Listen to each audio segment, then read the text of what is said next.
एकीकडे सभेमध्ये इमोशनल भाषण करायचे, लाडक्या बहिणी करायच्या, आणि त्याच बहिणींच्या पोरांच्या शिक्षणाचा पैसा कित्येक दिवस झालेले सारथी आणि बार्टीच्या लोकांची फेलोशिप मिळत नाहीये.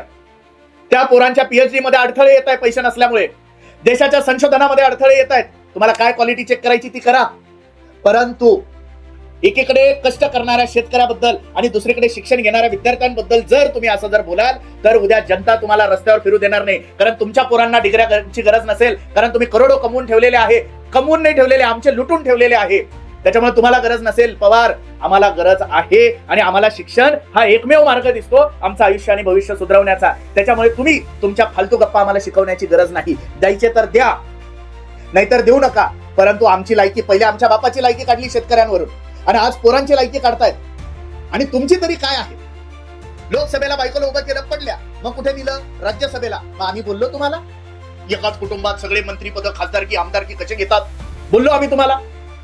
पोरगा कधी अहो त्याला एक भाषण करता नाही आलं. अजित पवार पोराला भाषण करता नाही आलं, आणि तुम्ही त्याला आमदारकीचं तिकीट दिलेलं होतं का? त्या मतदारसंघामध्ये सामान्य कार्यकर्ते नव्हते, राष्ट्रवादीचे गमचे घालून झेंडे घेऊन फिरणारे पोरं नव्हते, त्यांना तुम्ही उमेदवारी दिली नाही, पण स्वतःच्या पोराला दिली. त्या पोराला सभेमध्ये 4 मिनिटं नीट बोलता आलं नाही.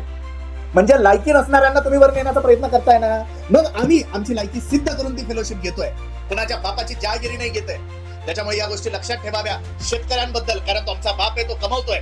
आणि आमच्या पोरांबद्दल, कारण हे शिक्षणच देशाच्या कामात येणार आहे. झेंडे घेऊन फिरणारे कामात येणार नाहीये, आणि बापाच्या जीवावरती करोडोंच्या जमिनी लाटणारी या देशाच्या कामात येणार नाहीये. देशाच्या कामात येणारे आमच्यासारखे. अहो तुम्ही स्टॅम्प ड्युटी भरू शकली नाही, आम्ही दरवर्षी टॅक्स भरतो, आणि आमच्या जीवावरती हा देश चालतो. तुम्ही सुद्धा आमच्याच जीवावरती पगार घेतात.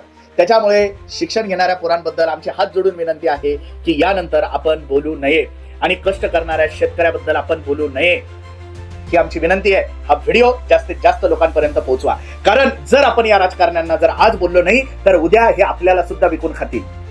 यांना कुठल्याही गोष्टीचा रिस्पेक्ट नाही, शिक्षणाचाही नाहीये आणि कष्ट करणाऱ्या शेतकऱ्याचा नाहीये. मग कोण लागतं यांना? यांना लागतात उद्योगपती, यांना लागते सत्ता, यांना लागते संपत्ती. अहो देशातले सगळे ठिकाणं सोडून दिले, बाहेर जाऊन लग्न करतात, म्हणजे यांना देशातले व्यावसायिक सुद्धा नको, आणि हे आपल्याला शिकवतात. त्यामुळे अशा लोकांपासून येणाऱ्या निवडणुकांमध्ये सावधान राहा, ही सुद्धा माझी विनंती आहे. या राजकारण्यांना जोपर्यंत आपण धडा शिकवणार नाही तोपर्यंत येणारी राजकारण्यांची पिढी ठिकाणावरती राहणार नाही. ही माझी सगळ्या जनतेला कळकळून विनंती आहे.